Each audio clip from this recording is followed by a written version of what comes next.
নমস্কার বন্ধুরা, আবারও একটা ভিডিও নিয়ে চলে এলাম। এটি ছিল রবিবারের ভিডিও। ফলহারানি অমাবস্যা ছিল, যেখানে আমাদের গুরুদেবের বাড়ি ছিল বাঘেরডাঙ্গা, হাটগাছার পরে স্টেশন। এটা উলুবেড়িয়ার আন্ডারেই পড়ে। এই জায়গায় আমরা চলে গিয়েছিলাম। গিয়ে দেখি অনেক লোকই এসে গেছে, আমরাও চলে গিয়েছিলাম। পৌঁছে গিয়েছিলাম 5:30টার মধ্যে। বাড়ি থেকে 5টার আগে বেরিয়েছিলাম। ঠিকঠাক টাইমেই পৌঁছে গেছি। আর দেখুন কত সুন্দর প্যান্ডেলটা বানানো হয়েছে। আস্তে আস্তে গুটি গুটি পায়ে মায়ের দিকে রওনা দিলাম। দেখুন কত সুন্দর মায়ের মূর্তিটা। মা গো মা, তুমি সকলের ভালো করো, নিজের ভালো থেকো। একটু একটু করে এগিয়ে গিয়ে মায়ের পুজোটাও দিয়ে দিলাম। মায়ের পুজো দেওয়ার পর বাইরের দিকে বেরিয়ে এসে এইখানটা দেখুন কত সুন্দর। এইখানটা হয় হোমযজ্ঞ। প্রত্যেক বছর শনিবার রবিবার দুটো দিন থাকে আমাদের নিমন্ত্রণ, কিন্তু শনিবার আমরা আসি না। কারণ ওই দিনে আমাদের ওই যে গুরুদেব যাচ্ছেন, ওনার সঙ্গে কোনো দেখাও করা যায় না, একটা প্রণামও করা যায় না, কথাও বলা যায় না। কারণ উনি তখন পুরো ব্যস্ত, ঠাকুর পুজোয় পুরোটাই নিজেকে উৎসর্গ করে দেয়। তাই আমরা শনিবার দিন কোনো দিনও যাই না, মানে যেদিন অমাবস্যা পড়ে। কারণ ওই দিন গেলে গুরুর দেখা পাওয়া যায় না। ওই জন্যে আমরা সব সময় চেষ্টা করি পরের দিন যেতে। একটু একটু করে এগিয়ে গিয়ে দেখলাম যে মাকে ভোগও নিবেদন করা হয়ে গেছে। আমরা বলেছিলাম গুরুদেবকে যে বাড়ি চলে যাব, আমাদের তো বাড়িটা অনেকটা দূর।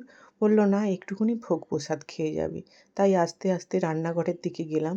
ঠাকুরকে ভোগ নিবেদনের পর দেখলাম যে তখনও রান্না অনেক অনেক হচ্ছে। কারণ এখানে প্রচুর গ্রামের লোক খায়, অনেক অনেক লোক খায়। দেখুন 3-4টে উনান জ্বলছে। এখানে কাঠের উনানে রান্না হয়। গুরুদেব বলল তোমরা বসে পড়ো, কারণ তোমাদের অনেক দূর যেতে হবে। তাই আমরা 7:30টার পর খেতে বসে যাই।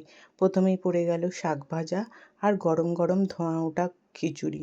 এই খিচুড়িটা খিচুড়ি বললে হয় না, এটা হচ্ছে মায়ের ভোগ। এত সুন্দর হয়েছিল না। তার সঙ্গে ছিল পটল আলু কুমড়ো ছোলার একটা তরকারি, কলমি শাক ভাজা। এত টেস্টি যে কী বলবো। এক ডাবু মানে হাতা খিচুড়ি আমি এমনি খেতে চাই না, কিন্তু মায়ের ভোগ আমার ভীষণ প্রিয়। যেখানেই হোক আমি দাঁড়িয়ে ঠিক মায়ের ভোগটা নিয়ে নেবো। এখানেও অন্যত্র হয়নি।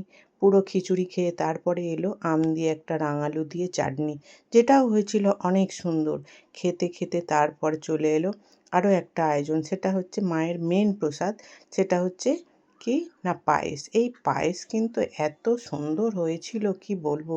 পায়েসটাও খেতে খেতে আরও একটা জিনিস দিয়েছিল, যেটা খেতে খুবই ভালো লাগে, আমার পছন্দের এটা জিনিস। সেটা হচ্ছে বোঁদে। বোঁদে আমার খুব প্রিয় জিনিস। যে কোনো মিষ্টির মধ্যে আমি বোঁদেটা খুব পছন্দ করি। একটুখানি খাওয়ার পর মুখটা যেন জুড়িয়ে গেল। তারপরে দেখলাম দলে দলে প্রচুর লোক খেতে বসে গেল। প্রায় 8টা 5-10 হয়ে গেল। বাইরের দিকে বেরিয়ে এলাম, বাড়ি যেতে হবে। ভিডিওটা বন্ধুরা কেমন হয়েছে একটু কমেন্টে জানাবেন। ভালো লাগলে একটা লাইক দিয়ে দেবেন।